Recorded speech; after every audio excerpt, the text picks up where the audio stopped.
പിന്നെ അവക്ക് വേണ്ടി എനിക്കിതുവരെ ചെലവായിട്ടുള്ള പണത്തിന്റെ കാര്യം ഞാൻ പറഞ്ഞിട്ടുണ്ട്. അതൊന്നും പറയണ്ട. വിശ്വാസം ഇല്ലെങ്കിൽ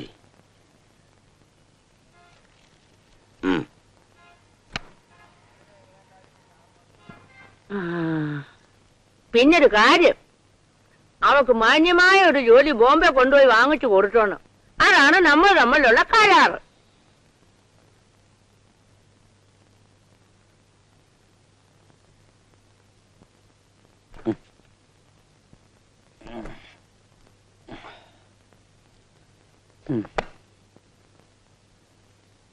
മുത്തലക്ഷ്മി, 3-ാം നമ്പറിന്റെ വാടക വാങ്ങിച്ചു. ഇല്ലെങ്കിൽ മാറാൻ പറ, വേറെ ആളുണ്ട്. ഏതായാലും ബുക്കിംഗ് ആയി. ഇനി മുയലിനെ ഇവിടുന്ന് കടത്തണം. വർഗീസ് എന്നെ അതിന് സഹായിക്കണം.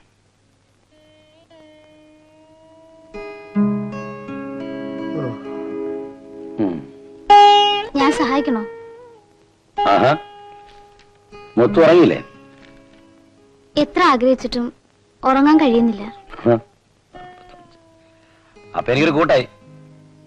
കണ്ടില്ലേ, എത്ര ആഗ്രഹിച്ചിട്ടും എനിക്ക് ഉറങ്ങാൻ കഴിയുന്നില്ല. ആ, മുത്തു ഇപ്പൊ വന്നത് എന്റെ ഭാഗ്യം. എനിക്കിന്നൊരു അബദ്ധം പറ്റി. എന്താ? ഞാനിന്ന് വൈകിട്ട് 8 മണിയായപ്പോഴേ പോയി ആഹാരം കഴിച്ചു. പതിവില്ലാതെ 3-4 പൊറോട്ടയും ഒരു ചിക്കനും. അതുകൊണ്ട് എന്താ കുഴപ്പം? വയറ്റിന് വല്ല അസുഖമുണ്ടോ? അതല്ല, നാളെ എന്റെ അപ്പൂപ്പന്റെ ശ്രാദ്ധമാണ്.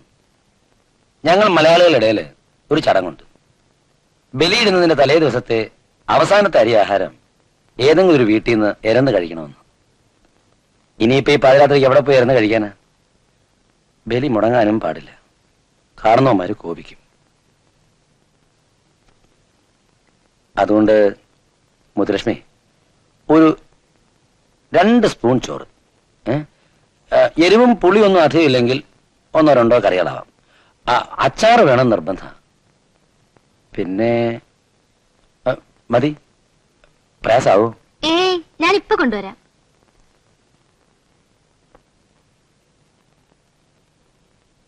ആ പെണ്ണിന്റെ സമ്മതമില്ലാതെ അവളെ എങ്ങനെ കൊണ്ടുപോകും? അതിനൊക്കെ ഞാൻ മാർഗം കണ്ടെത്തിയിട്ടുണ്ട്. വരുന്ന 18-ാം തീയതി അമ്മൻകോവിലിലെ ഉത്സവമാണ്. അന്ന് രാത്രിയിൽ ഈ ഗ്രാമം മുഴുവൻ അതിൽ മുങ്ങും, മതിമറക്കും. അന്ന് ഞാൻ കടത്തും. പതുക്കെ പറ, ചുവരനും കാത് കേൾക്കും. നമ്മൾ സൂക്ഷിക്കണം. ഭായിക്ക് വിരോധമില്ലെങ്കിൽ ആദ്യത്തെ കസ്റ്റമർ ഞാനായിക്കോട്ടെ. എത്ര തരും? എത്ര വേണമെങ്കിലും.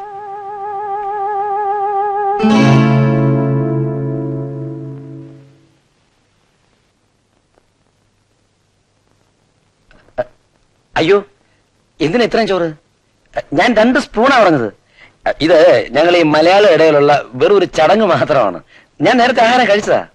അത് സാരമില്ല, ആവശ്യത്തിനെടുത്താൽ മതി. അയ്യോ, അതല്ല, ആഹാരം വേസ്റ്റ് ചെയ്യുന്ന എനിക്ക് ഇഷ്ടമല്ല. ഇത് ഇത്രയും കഴിച്ച് തീർക്കാനും പറ്റില്ല. ഞാൻ ആ വൈകിട്ട് അറിയാതെ ചിക്കനും പൊറോട്ടയും കഴിച്ചു പോയതാ. 2 സ്പൂൺ കഴിച്ചിട്ട് ബാക്കി അപ്പൂപ്പന് കൊടുത്തേര്. അയ്യോ അയ്യോ,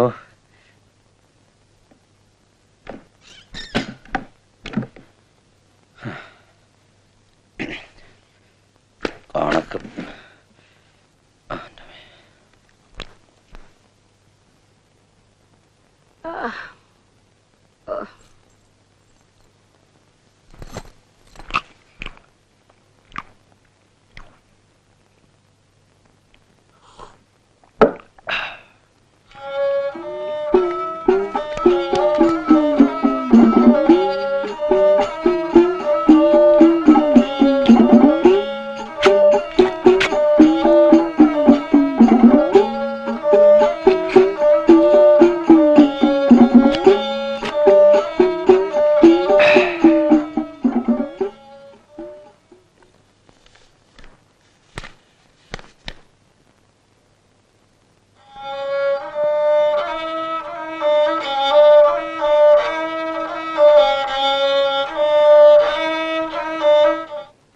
കഴിഞ്ഞിട്ട് 4-5 ദിവസമായി. വീട്ടിൽ ഭാര്യയും പിള്ളേരും ഒക്കെ ഉള്ളതാ. ശമ്പളത്തിനാണെങ്കിൽ 2 ദിവസം കൂടി കഴിയും. അത്യാവശ്യമാണേ 2 ടിൻ എണ്ണ എടുത്തോണ്ട് പോകും. എണ്ണയോ? ഈ എണ്ണ കൊണ്ടുപോയി ഞാൻ എന്തോ എടുക്കാനാ?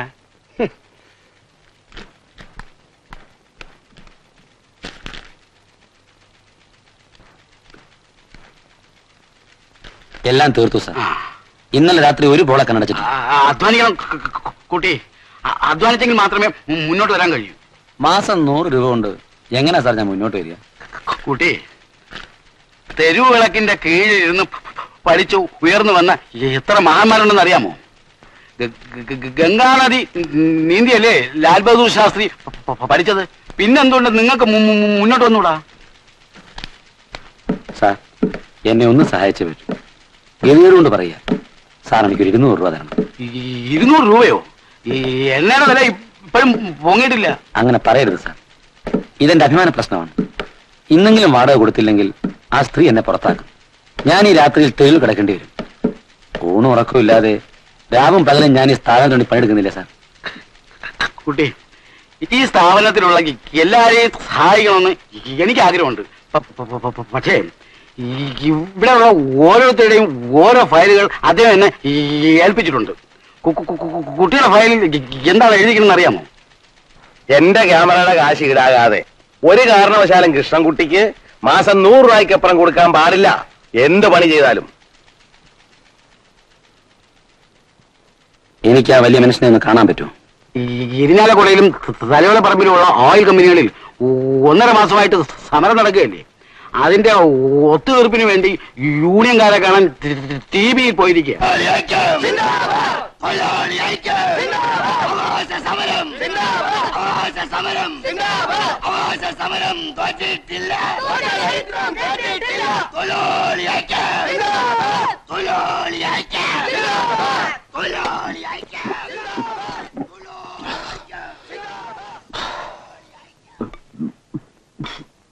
മുതലാളി, ഞാൻ എന്ത് ചെയ്യണമെന്ന് മുതലാളി പറഞ്ഞോട്ടെ.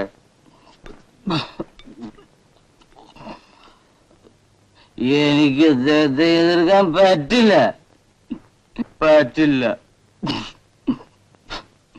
മുതലാളി എന്റെ ദൈവം, കാണപ്പെട്ട ദൈവം.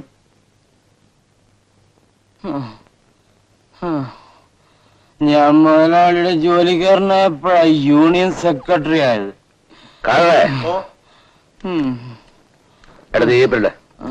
പൈസ ഭാര്യ എന്റെ ഭാര്യ എപ്പോഴും പറയും മുതലാളിയെ കുറിച്ച്.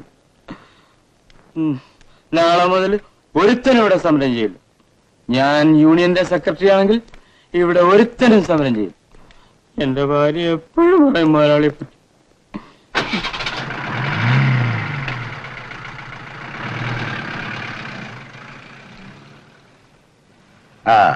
വരണം.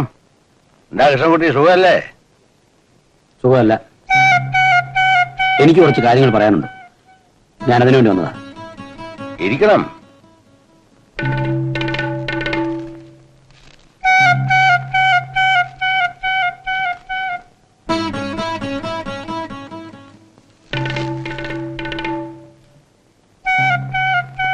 കൃഷ്ണൻകുട്ടിക്ക് എന്താ ഒരു വിഷമമുള്ള പോലെ? ധൈര്യമായിട്ടിരിക്കൂ. ഈ സ്ഥാപനം എന്ന് പറയുന്നത് നിങ്ങളുടെ സ്ഥാപനമാണ്. ഇതിന്റെ ഉയർച്ച എന്ന് പറയുന്നത് നിങ്ങളുടെ ഉയർച്ചയാണ്, നിങ്ങളുടേത് മാത്രം. കൃഷ്ണൻകുട്ടി മദ്യപിക്കുവോ? മദ്യപിക്കാം.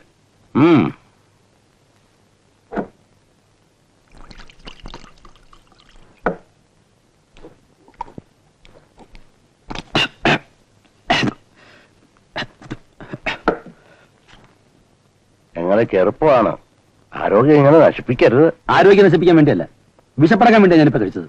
വല്ലതും നേരെ കഴിച്ചിട്ട് ദിവസങ്ങളായി. നിന്റെ പരാതിയും ദുഃഖമൊന്നും കേൾക്കാൻ എനിക്ക് നേരമില്ല. നേരം കണ്ടെത്തിയേ പറ്റൂ. 100 രൂപ കൊണ്ട് 1 മാസം കഴിയാനുള്ള ശിക്ഷ കൽപ്പിച്ച നിങ്ങളല്ലേ? 1 കിലോ അരിയുടെ വില നിങ്ങൾക്കറിയാം? തുണി കഴുകാനുള്ള സോപ്പിന്റെ വില നിങ്ങൾക്കറിയാം? വെറും വെളിച്ചെണ്ണയുടെ വില അല്ലാതെ നിങ്ങൾക്ക് എന്തെങ്കിലും അറിയാം? എഴുന്നേക്കടാ നായേ. ഇനി നീ ജോലി ചെയ്യണ്ട. നിന്നെ പോലെ 1000 എണ്ണത്തിന്റെ വിലയ്ക്ക് വാങ്ങിക്കാൻ എനിക്ക് പറ്റും. പിന്നൊരു കാര്യം, എന്നോട് സംസാരിക്കുന്ന വളരെ സൂക്ഷിച്ചു വേണം. നാളത്തെ പ്രഭാതം നീ കാണണോ വേണ്ടയോ എന്ന് ഞാൻ തീരുമാനിക്കും. എനിക്ക് കാശാടോ. തന്റെ ഭാര്യയ്ക്ക് വേണ്ടി നാട്ടുകാരുടെ തല്ലി ഞാൻ കൊണ്ടില്ലേ? തന്റെ വെളിച്ചെണ്ണയും കൊണ്ട് രാവും പകലും നാട് നീള ഞാൻ അലഞ്ഞില്ലേ? ഞാൻ എന്റെ ഉള്ളിൽ മുഴുവൻ വിശപ്പാണ്. ഓരോരുത്തന്മാർക്ക് വാരി കോരി കൊടുക്കുന്ന കള്ളിന്റെ കാശുകൾ എനിക്ക് താടോ.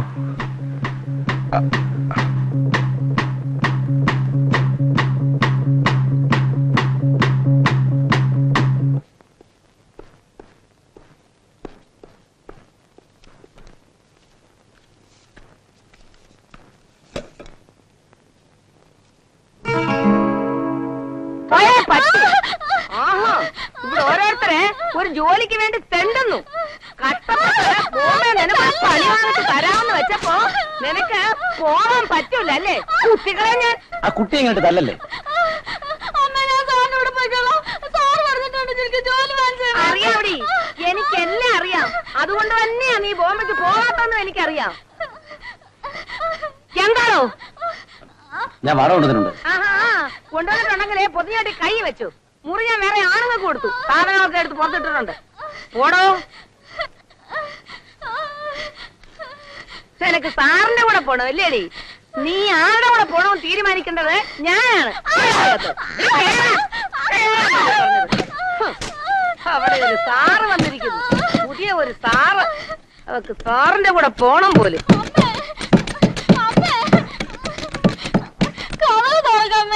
എനിക്ക് ബോംബെക്ക് പോകണ്ട, ഞാൻ എവിടെയെങ്കിലും പോയിക്കോളാം.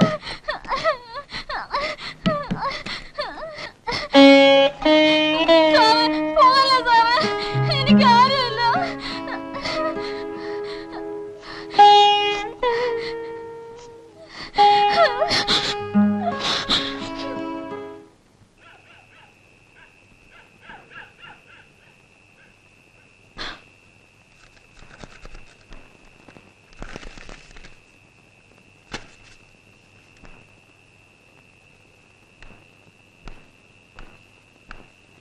ഒരു സോഡ.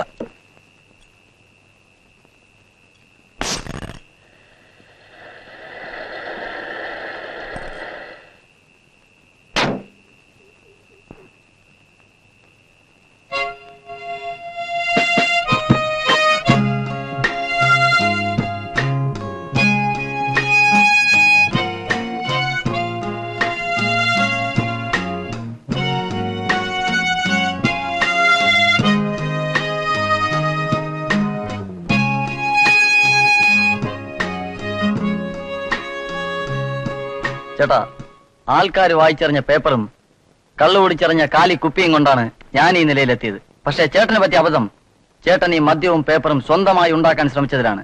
കണ്ടില്ലേ ചേട്ടാ, മാതൃഭൂമി, മനോരമയും ദേശാഭിമാനിയെല്ലാം കെട്ടിപ്പിടിച്ച് കിടക്കുന്നത്. നമുക്കിതൊന്നും സ്വന്തമായി ഉണ്ടാക്കാനുള്ള ശേഷി ദൈവം തന്നിട്ടില്ല. മുതലാളിമാർ പശുവിന്റെ പാല് വെച്ചോട്ടെ, നമുക്ക് ചാണകം കൊണ്ട് ജീവിക്കാം. ചേട്ടൻ അറിയാമോ, ഇന്ന് എന്റെ കീഴിൽ 100ഓളം ആൾക്കാർ പണിയെടുക്കുന്നുണ്ട്. വിളിച്ചത് എന്നെ? നമസ്കാരം. ആ നമസ്കാരം. എന്താടേ ഈയിടെ കുപ്പികളൊക്കെ വളരെ കുറവാണല്ലോ? 2 ലോഡ് പോകേണ്ട സമയമായി. എന്താ കള്ളുടിമാരുടെ എണ്ണോ കുറഞ്ഞോ? കള്ളുടിമാരുടെ എണ്ണം കുറഞ്ഞിട്ടൊന്നുമില്ല. കള്ളുടിമാരെ ഇപ്പൊ കുപ്പിയുടെ വിറ്റിട്ടാ കള്ളുടിക്കുന്നത്. അതൊന്നും പറയാൻ പറ്റില്ല, ഒന്ന് ഉഷാറായാ പറ്റൂ. നാളെ എസ് മോണ കല്യാണ, അവിടെ കുപ്പികളുടെ ഒരു മേളമാണെന്ന് അറിവ്. ഞങ്ങൾ അങ്ങോട്ട് പോവാ. ആ ശരി ശരി. ആ നീ പോകുന്നതിന് മുമ്പ് കുപ്പികളെല്ലാം തിരിഞ്ഞു ഇറക്കി വെച്ചിട്ട് പോകണം.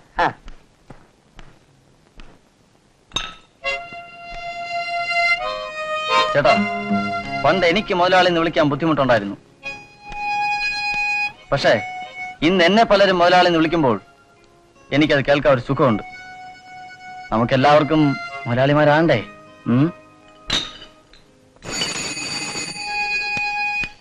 ഞാനും ഒരിക്കലും ഒരു മുതലാളിയാവും. ഹലോ, അതെ, എത്ര ലോഡ്? മഴ ആയതുകൊണ്ട് ചാക്കണങ്ങാൻ ഇത്തിരി താമസമുണ്ട്. ആ ശരി.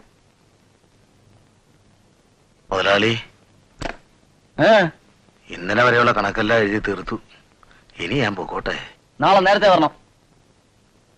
എനിക്ക് എന്തെങ്കിലുമൊക്കെ ഒന്ന് കൂട്ടിത്തരണം. എന്നെ ഇങ്ങനെ പിടിയരുത്. ദേ, പണം മുടക്കുന്നവ മുതലാളിയും പണി എടുക്കുന്നവൻ തൊഴിലാളിയുമാണ്. എന്ത് ചെയ്യണമെന്ന് എനിക്കറിയാം. നിങ്ങൾ പോണം.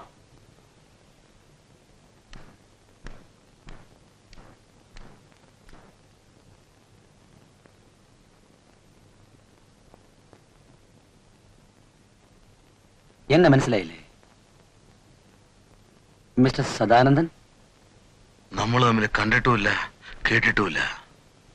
സൂക്ഷിച്ചു നോക്കൂ. അയ്യോ, സദാനന്ദനല്ലേ പോയത്? ആ, കാലം മാറി, കഥ മാറി. ആ, അത് പോട്ടെ. ചേട്ടാ, എനിക്കൊരു പത്രം തുടങ്ങണം. ബോംബെയിലും കൽക്കത്തയിലുള്ള എന്റെ ബിസിനസ് സുഹൃത്തുക്കൾ പറഞ്ഞു ഒരു പത്രം തുടങ്ങാൻ. വായിച്ചു തീർന്ന മണമില്ലാത്ത പത്രങ്ങൾ വിറ്റ് എനിക്ക് ഒരു പുതിയ മണമുള്ള ഒരു പുതിയ പത്രം തുടങ്ങണം. ചേട്ടനായിരിക്കും എന്റെ പത്രാധിപർ. ഇപ്പൊ എന്റെ കാശുണ്ട്, ചേട്ടന്റെ കഴിവുണ്ട്. എന്തു പറയുന്നു?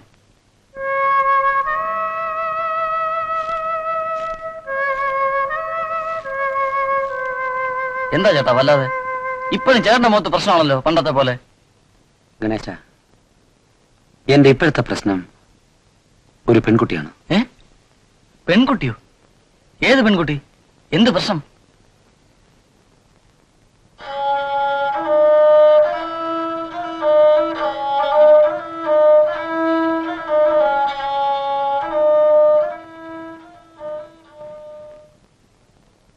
ഇതാണ് ഗണേശ ആ കുട്ടിയുടെ ചുറ്റുപാട്. ഞാൻ ഏറ്റു. ആ കുട്ടിയെ ഞാൻ രക്ഷിക്കാം.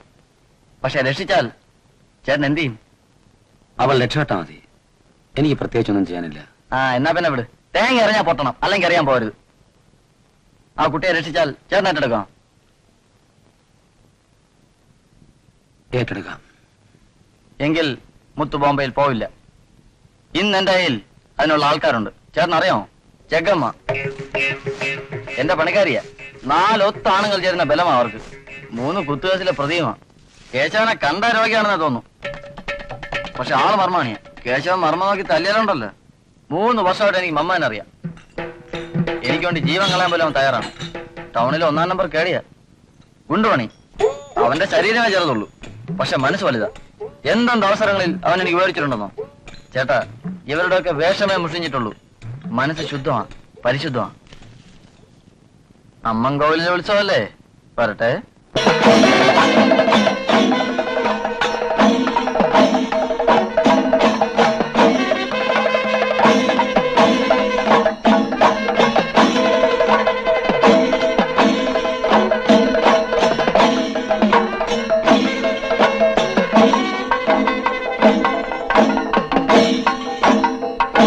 ഇത്തവണത്തെ ഉത്സവം ഗംഭീരാണെന്ന് കേട്ടല്ലോ. ഇപ്പൊ പോന്നേയുള്ളോ? അമ്മൻകുടം കഴിയാറായി. എനിക്ക് അമ്മൻകുടം ഒന്നും കാണണ്ട. കലാപ്രസംഗം ഒന്ന് കേൾക്കണം. വെടിക്കെട്ടും കാണണം. വെടിക്കെട്ട് കാണണമെങ്കിൽ വെളുപ്പാങ്കാലം 4 മണിയാവില്ലേ? അപ്പൊ അത് കഴിഞ്ഞേ വരത്തുള്ളൂ. പിന്നല്ലാതെ.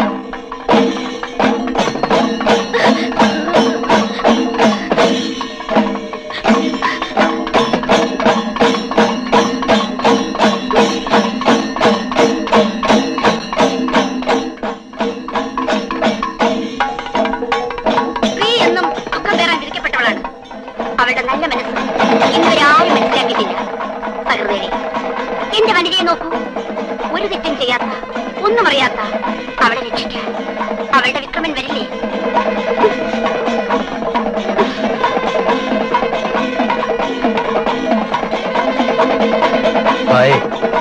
ബോംബെ നഗരൊന്നും കൊണ്ടുവരേണ്ട ഒരു കാര്യമില്ല.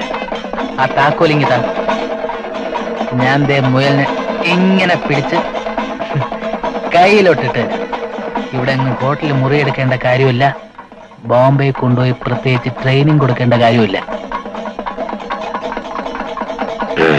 സൂക്ഷിക്കണം. ധൈര്യമായിട്ട് ചെല്ലു കേട്ടോ. ആ കഥയൊക്കെ തല്ലി പൊളിക്ക്. എനിക്കിത് വയ്യാഞ്ഞിട്ടല്ല, പക്ഷെ ചേട്ടനായിട്ട് അത് ചെയ്യണം. ഞാനത് ചെയ്യും.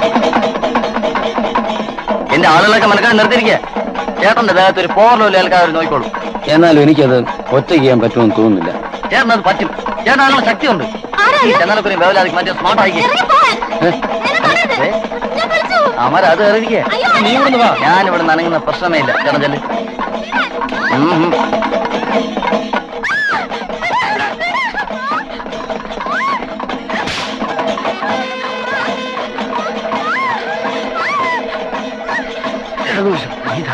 ഭയങ്കര ഭാരം.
ഇതൊക്കെ ആരാ?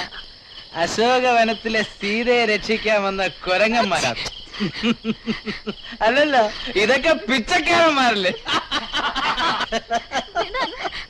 തെണ്ടികള്, ചെറ്റകള്. അയ്യോ, ഇതാരാ ചൂലുമായിട്ട് റിവോൾവർ റീത്തയാ?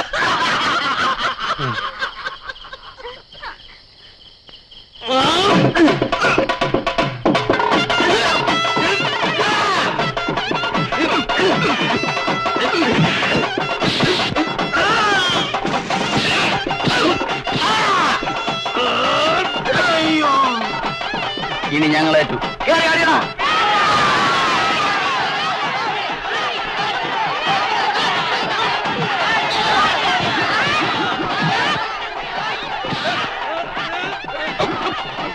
നമ്മുടെ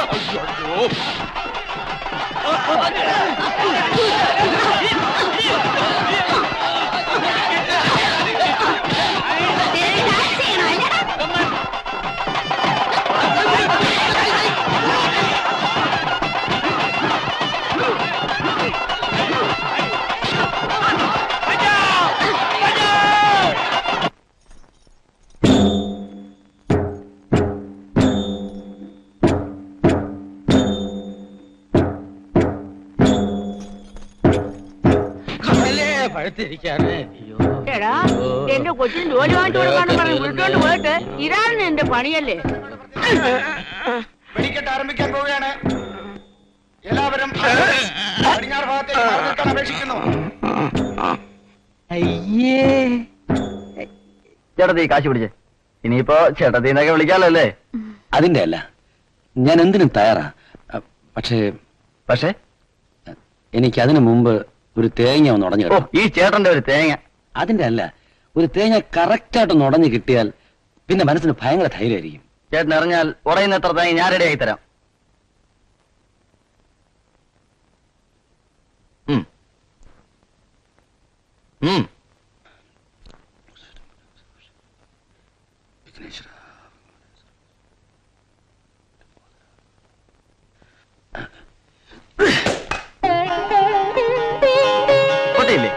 ഇനി എല്ലാം മംഗളമായിരിക്കും. ധൈര്യമായിട്ട് മുമ്പോട്ട് പോകണം.